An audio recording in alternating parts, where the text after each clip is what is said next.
Okay, we're ready, Mr. Chair. Okay, thank you, Maria.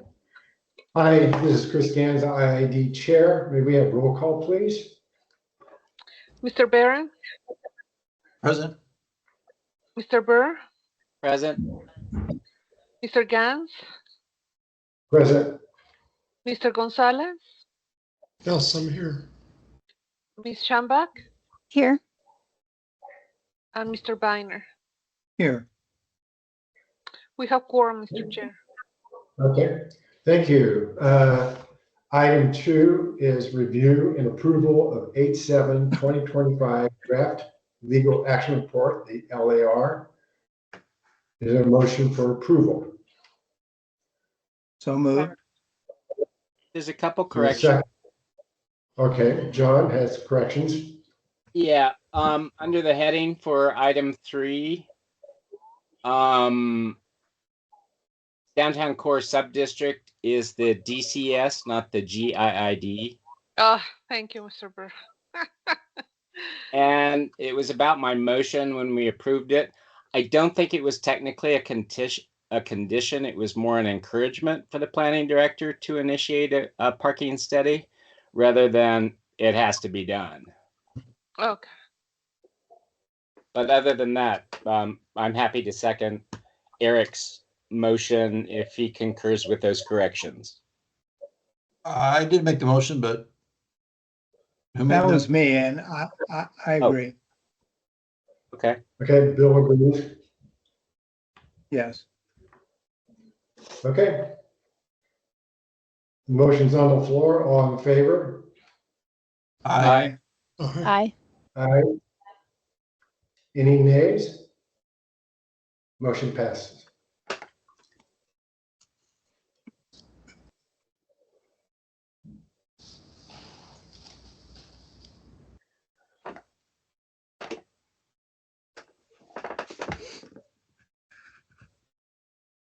Are you ready for the next one, Maria? Yes, Mr. Chair. Item 3, call the audience. Individuals may speak up to 3 minutes. Are there any individuals that like to speak?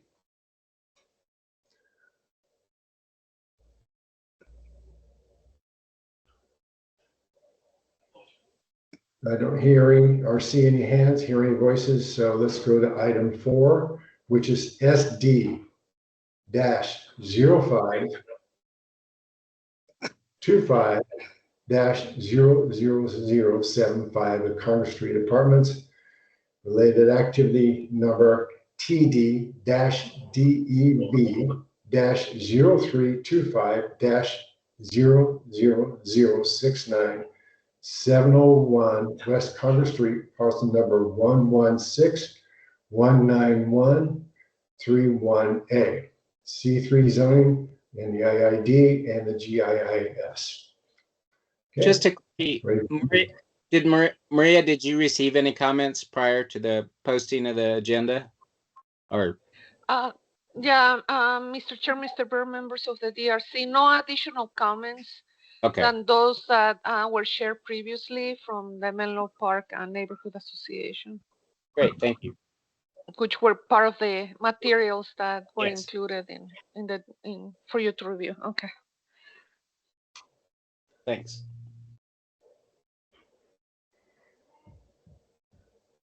Okay, ready for the presentation then.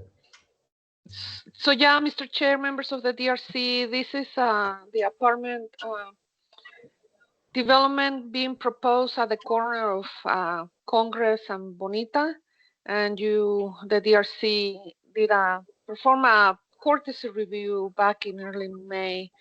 So the applicant submitted the design package for the new building that includes heights of 3 and 4 stories high.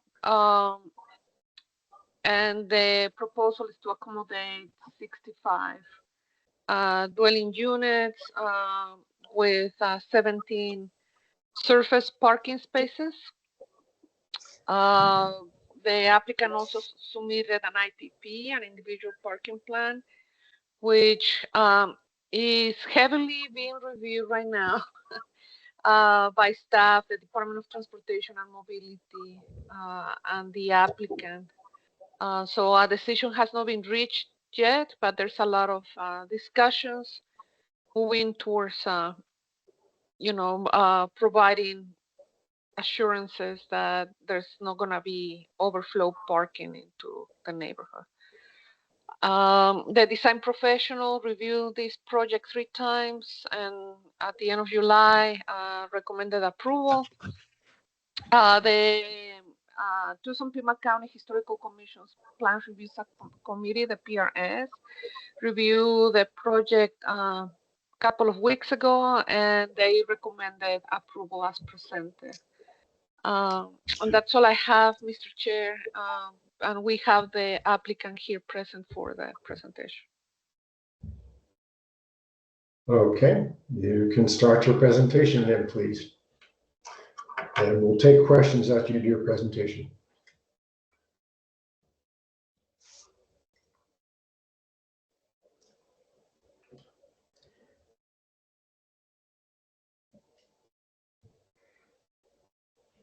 Tom, you are muted. There goes my lovely introduction. I just said, Mr. Chair and members of the committee, I wanted to say thank you for reviewing this with us again. And just wanted to make sure that everyone could see the slides now. Good. Okay. Yes. I'll go through this relatively quickly because I think a lot of it is things that have been covered, and I want to make sure there's plenty of time to ask questions. This, I think Maria just reviewed basically the steps that we're at. As she mentioned, the design professional recommended approval at the beginning of this month, and then about 11 days after, the historic committee recommended approval. And now we're up to having you folks take a look at it. And the IPP is still under discussion between the developer and the city. So just a couple of context slides, just to remind you the location, kind of at the southeast corner of Menlo Park. It's in this band of C3 and commercial that extends all the way through here to Grande Avenue. And these are some aerial photos. This is looking from the east towards the west. And that's if you landed the drone, you'd be looking right there along the east side. And then looking from the south towards the north, and that's what the Congress Street elevation looks like right now. And this is also just to remind you of some of the context, mostly immediately across the street from this project.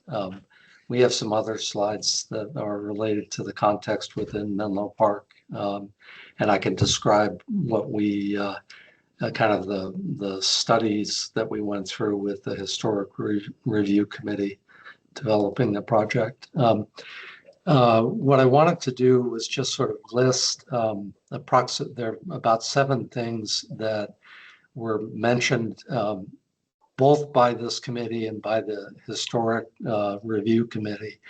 And then kind of just go through, I won't read through all of them, but they're addressed in the subsequent slides, and I can always come back to this, but I don't want to make you sit there while I read each line in it. I've got the site plan. If there's a detailed question about the particular site, it is not significantly different from the last time that you saw it in terms of the footprint of the building, and the number of parking spaces are the same. So we've got a number of kind of comparison slides. The top image is what we brought to you during the courtesy review, and then kind of at the suggestion of some of the members of the committee and also of the Historic Review Committee, We changed the massing and eliminated a couple of units to kind of give this wing of the building more of a two-story presentation towards the west, and kind of make it a more smooth transition between the contributing house to the west and the building itself. And then there were a number of comments made about trying to strengthen the landscape buffers both along the north edge and along the west edge. So I've got a couple of slides that go and kind of show you exactly what the landscaping is going to be like. The slide on the left is what we had previously, and the slide on the right is the current submittal. So just to kind of look at a section through the site to show how this landscape buffer along the north side would work. We've got kind of a continuous band of shrubs here to block any kind of headlight spillage, and then these evergreen taller trees that, when they're full grown, will block visibility into the adjacent house. So we've kind of traced the sight lines all the way through in there. And this is a picture of the contributing structure to the north. It's across this existing alleyway in here. And that's the buffer that's along through there. And these are the actual trees that will be up there when the buffer is fully grown out. And then we've got another kind of view of this, just looking from this point sort of to the northwest there to show the relationships between the 4-story, the 3-story, and the buffer between the house and the rest of our project. And then on the west side, you can see from the photo that the existing contributing house to the west has fairly well developed landscaping along it. So what we've done is to kind of model that in here, and then also model what our buffer is going to be like along on this side of it. So it's a pretty robust buffer between the two structures. I know no one can actually see this, but I can zoom in if you have a particular question about the landscape species. We did include this slide in our application, which shows actual photographs of the landscaping palette, and then kind of a rendering of what the streetscape would be like along the front of the building in here. And then this is the diagram that we have to do to show that we've got shade on more than 50% of the walking surfaces around the site at the designated day in the year, which our landscape folks have put together. And then I didn't include all the examples because we have quite a number of photographs, but the historic review folks had asked us to go back and identify historic or contributing homes within Menlo Park that had a lot of the similar elements to the ones that we were using on the building. So we did that. We actually went and identified different elements and then tied them to the pictures.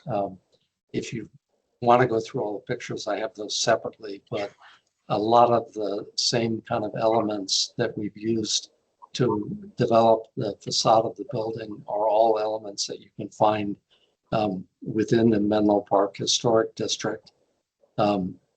We also continue to include, even though it's not within the historic district, the examples that are within a mile of the site and are kind of contemporary with the contributing structures on either side of our building that we took some additional inspiration from. And so those are also tagged and kind of called out on the components of the building. And I can go through this in more detail if you want me to go back, but I don't want to take too much time with this. We've got some more comparisons. We've got the original elevation that we brought to you a couple of months ago, and then you can see some of the development in terms of the decorative elements and the roof that's been pulled down and the use of dormers on this side. I've got some more information about the particular materials at the end of the presentation here. And then this is the west side elevation, which has changed pretty significantly and been broken up a lot so that we didn't previously had a pretty long continuous planar elevation. And this has broken it up quite a bit. So we did the diagrams to kind of show for Rick's review that we didn't have any plane that was longer than 50 feet. And we've used these kind of raised panels to break it up along the entire length of the building elevation. And this is the elevation with the buffers shown in there. And then similarly in the front, we've got a similar diagram that just kind of shows the way that the front elevation is broken up, so there isn't a continuous uninterrupted plane that's longer than 50 feet. And again, showing some of the landscaping that's going to surround the building along the front of it in the overall elevation above. And then we've got all the elevations here, and they're shown with all of the elements that will be on the building when it's built at the end. And I've got the heights to the midpoint of the roof and to the overall height. So it's 34 feet 7 to the midpoint of the roof and 47.6 to the top of the parapet, which is, I don't have the diagram with me, but it's about 30 feet lower than potentially it could have been in this zoning. So this slide just kind of runs through the palette of materials. The one thing that's not correct here is that this all of the gutter and linear elements would be the same kind of terracotta color. So the downspouts that are on the rear, I don't know if you remember on the elevation, they were shown as red, and they will be that color. We've got the kind of corbels, the custom and beam ends here. The kind of palette of paints includes the terracotta accent color, and then a light bone white color, and then two different colors of gray to make the base up. The window frames would be kind of a taupe color, and then we've got some terracotta decorative elements up at the roof going across here, and then some gooseneck lighting, and then adjacent to the entry to kind of emphasize the entry is a different kind of lighting. And then suspended canopies like this, which are similar to some other ones that you see in the Mercado district. And again, the terracotta roof on the slope portions back here. And then one of the requests that Rick had made was that we kind of document the exterior lighting just to indicate that it's not going to be spilling over into the adjacent areas, and everything's obviously fully shielded, And the two pole lights that we have back here are actually directional so that the pool of light comes this way, which is what you can see in here. So that's my presentation. Happy to go back through any parts of it or just open it up for questions at this point. Are there any questions for Tom? Thank you, Tom. I'm curious, Tom, this is Bill. Do you know how big the units are? What size? Studio, 1 and 2 bedrooms, or? Yeah, I don't know the exact numbers, but they range from in the kind of low to mid 300s up to the one bedrooms being above 400 square feet, like 450. Okay, just studios and 1 bedrooms. Thank you. Yeah. There are some 2 bedrooms too, right? Not in this project. Okay.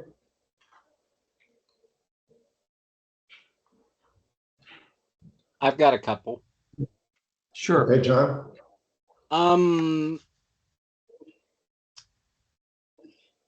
I asked this the last time. Do you have a letter from the adjacent property owner at 709 saying that they're fine with the big building right on the property line? Yes. I realize that you bought the property from them, but it's still listed as their primary residence and they're taking the tax credit.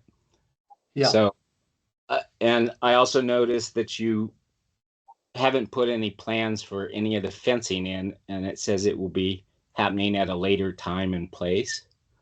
Are you going to have to build a wall for the adjacent neighbor to the west?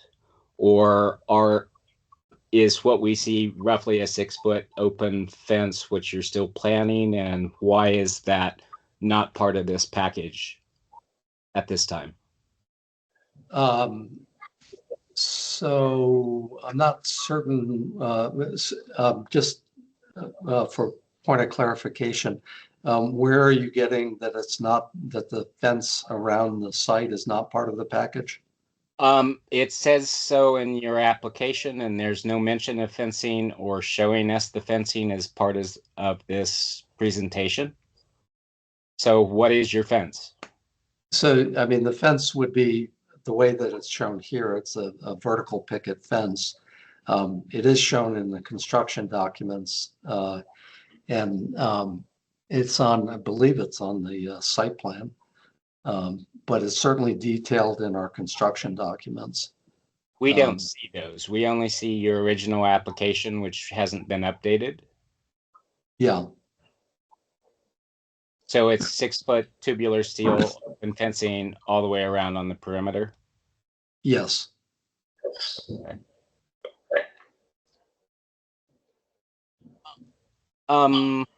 Yeah, I still have problems with the western front, simply because there's a reason we put in the 25-foot height within 30 feet, and I realize you've done a great job in reducing the bulk and the mass and the rest of it, but it is still a 35-foot building going up within a few feet of the property line right next to a contributing house. So I do have concerns about that. Any comments? So I guess the only comment that I would make is that we went over that actually in a lot of detail with the PRS, with the Historic Review Board, and they were okay with it. They actually supported the project pretty enthusiastically. I was present at that meeting, so I heard them about it. But yeah. Yeah. It's just that I find it kind of a slippery slope when we make major changes to the intent of the overlay district regulations. But I understand in this context, and I also understand that's the last residential house for what, 8 blocks? Yes, I mean, there are structures that look like residences, but they're commercial use at this point. This is the last occupied one. Okay. And my other question is about parking. It's 17 spaces for 65 units. We're not party to the IPP on this, but it's I know that parking reductions are allowed, but this is less than 25%. The code's currently at 50, and I just wondered if you had any comments. Are you making allowances or other agreements generally to make sure that there will be enough available parking, not impacting the neighborhoods in your IPP plan? Yeah, so I want to just preface this by saying I'm not the professional who put together the IPP. I am aware that there are ongoing discussions between the developer and the city about ways to mitigate and prevent against any kind of spillover parking. I don't know the resolution of those. So I'm kind of a little bit at sea in terms of trying to comment on them at this point. But they're Yeah, substantial measures that are being talked about. okay. Again, the IPP is not a part of it, but if we approve this project as presented now, we're essentially saying 17 spaces appears okay as part of the design package. So I due diligence to ask formally, and mixed feelings. Okay, I think that's it Yeah. for my questions. I have one comment. I think any IPP discussions should include representatives of Menlo Park Neighborhood Association, because I think they're being left out of it. And West University neighborhood had serious issues with parking, being close to university, and eventually we got restricted parking put in, so people who lived in on streets could actually park with a permit. And so I'm concerned that the parking will shrink for neighbors that live around there or be used by this project. And I'm agreeing 65 units and 17 parking spaces. And some of those units are two people. It's going to be more like a 6-to-1 ratio. And you've only got a streetcar there, and there's nothing else transportation wise. So I'm concerned about that. And I think really, again, Menlo Park should be part of the IPP conversation. So, Mr. Chair, members of the DRC, Dan Persek has been talking today also to Menlo Park Neighborhood Association and the ward office, as well as the developer. So, you know, everybody's working very diligently to make sure that potential impact on the neighborhood is minimized. Okay, thank you, Maria. Any other comments? This is Bill again. Tom, is there a loading zone in the parking area for residents to unload furniture, et cetera, when they move in? Or is there a loading zone on the street itself? So there is not a loading zone. Let me go back to the site plan if I can. This is 100% multifamily, so it's not a mixed-use project, and the zoning actually does not require a loading zone on site. So that's and I checked that with our civil engineer, and because it was a question that came up during Rick's review of our application, and it's not a zoning requirement. Okay, thank you.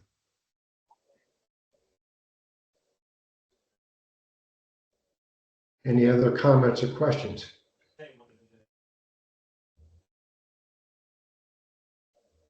I'm good.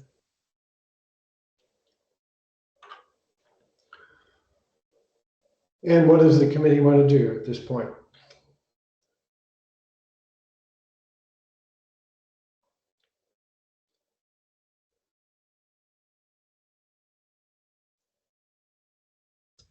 Any I would move motions?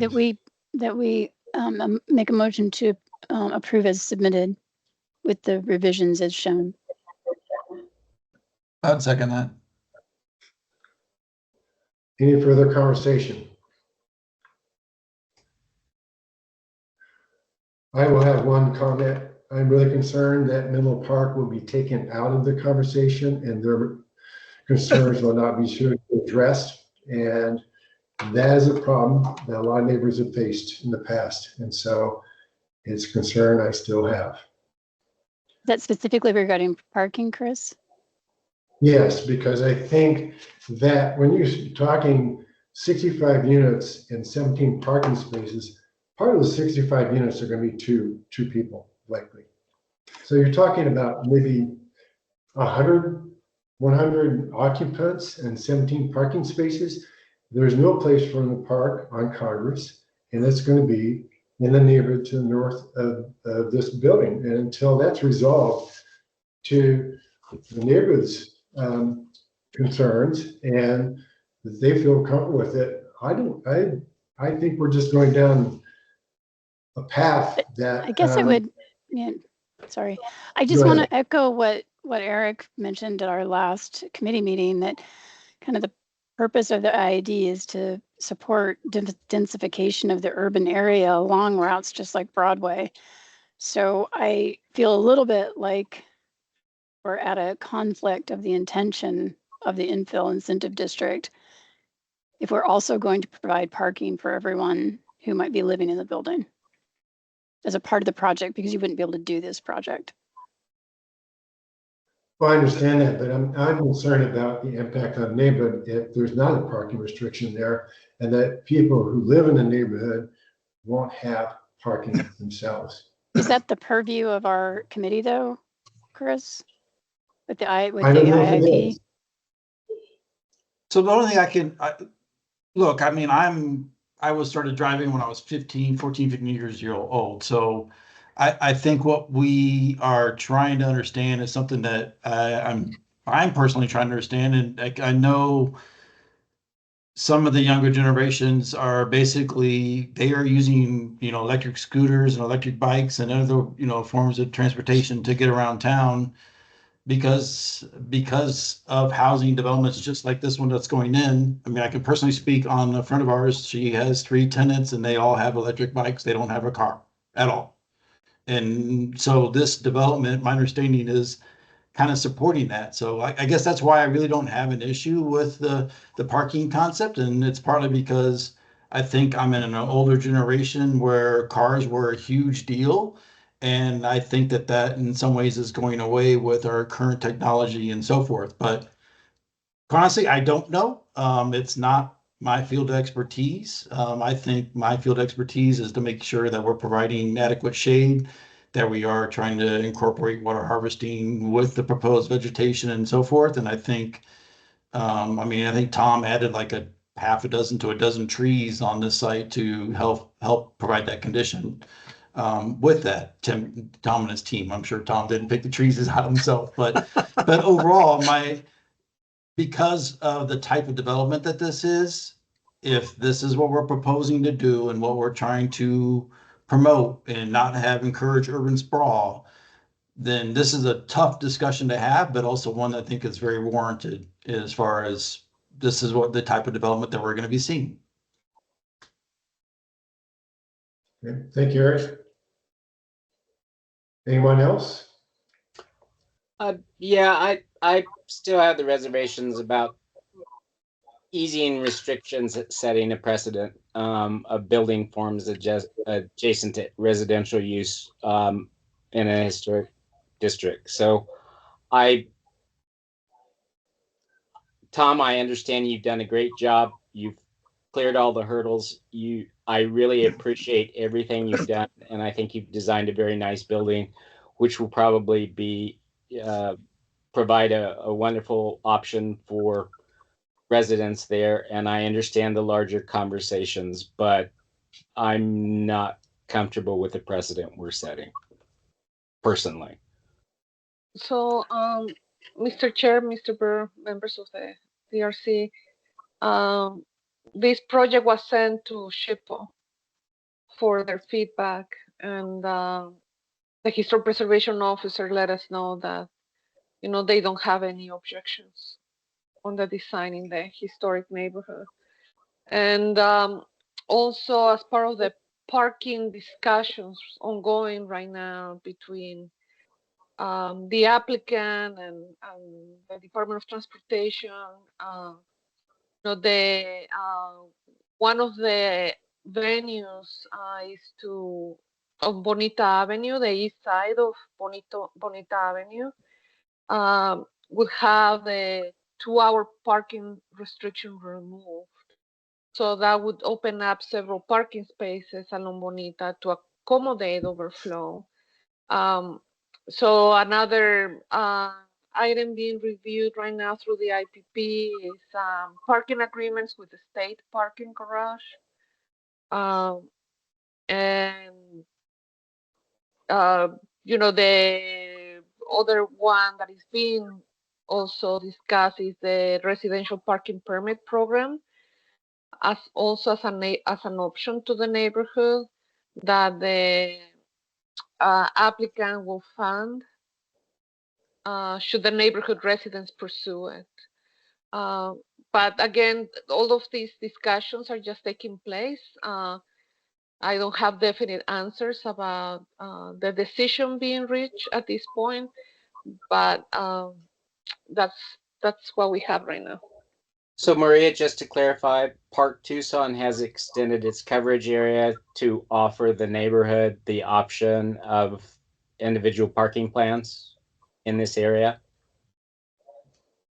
No, no, no, no. What we're talking about is just the IPP for this project, right?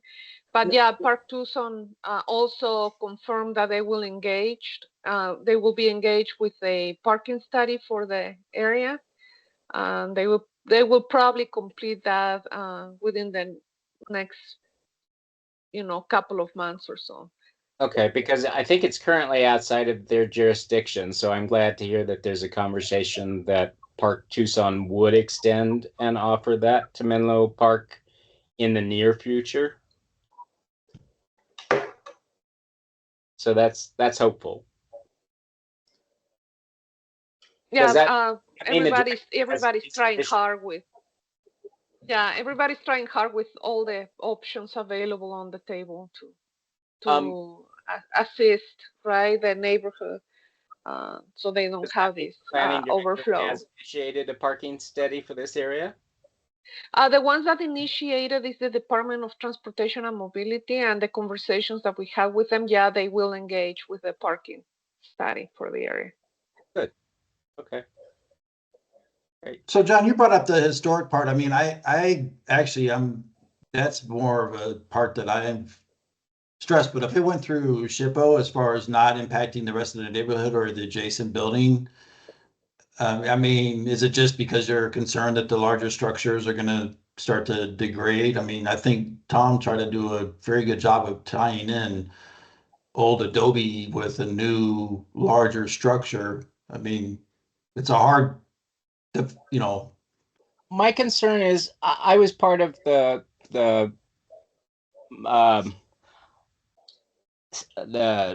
planning director's subcommittee that helped draft the IID. And one of the trade-offs, because the zoning in downtown Tucson is in historic districts is so problematic, residential use often happens in C or O zoning that was put in the 1950s and 60s to demolish basically all the old neighborhoods by the city.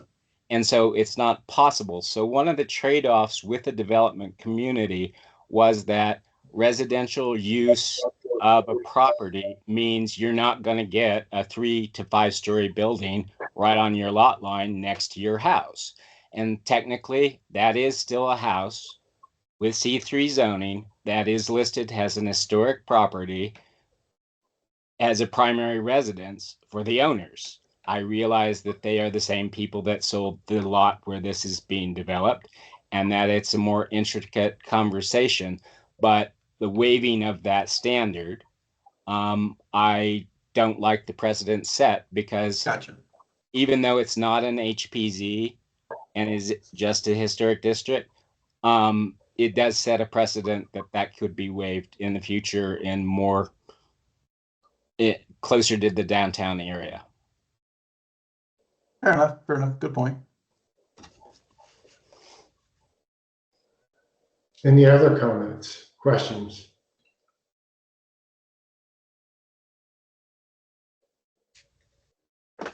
Okay, then, is there a motion? Previously made a motion, Chris. Okay. I didn't hear a second. And I seconded. Thank you. Okay. Okay, I'm going to take votes. Bill, Aye. Robin, Aye. Eric, Aye. John, I'm going to vote no. let's see, is there anyone else on this, Maria? I can't, my screen's only showing me as the last one. I will vote no until I know that Menlo Park is actually involved in the process of the parking in their neighborhood, to make sure that they're being considered in that. And if they are, then I can change my vote. But right now, I don't know that that's happening. It hasn't happened to date. So motion passes. Actually, This there's is, kind of This is Rick, Yep. design professional. I vote aye. Okay, I'll say, I didn't see you, Rick. You're on there. Okay, John? yeah, but I just wanted to make sure that everyone who's actually on seated as this committee is counted. Okay. Okay, Marie, we have, Thank you for the, all the input along the way and all that. So I appreciate your working with us. I do appreciate a very thoughtful design. Thanks, Tom. Thanks. yeah, thank you, Tom. Okay. Maria, what's next on the agenda?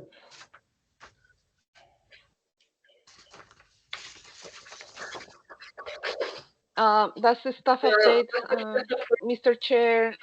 It's the one update I have is the bylaws that Mr. Burr is proposing some modifications to the bylaws, and Mr. Burr, you did find your notes from a couple of years ago or so. So staff is gonna be reviewing them again, and then we will. Maria, I promised you a new draft based upon a clean doc that you sent me, and I have been working on it.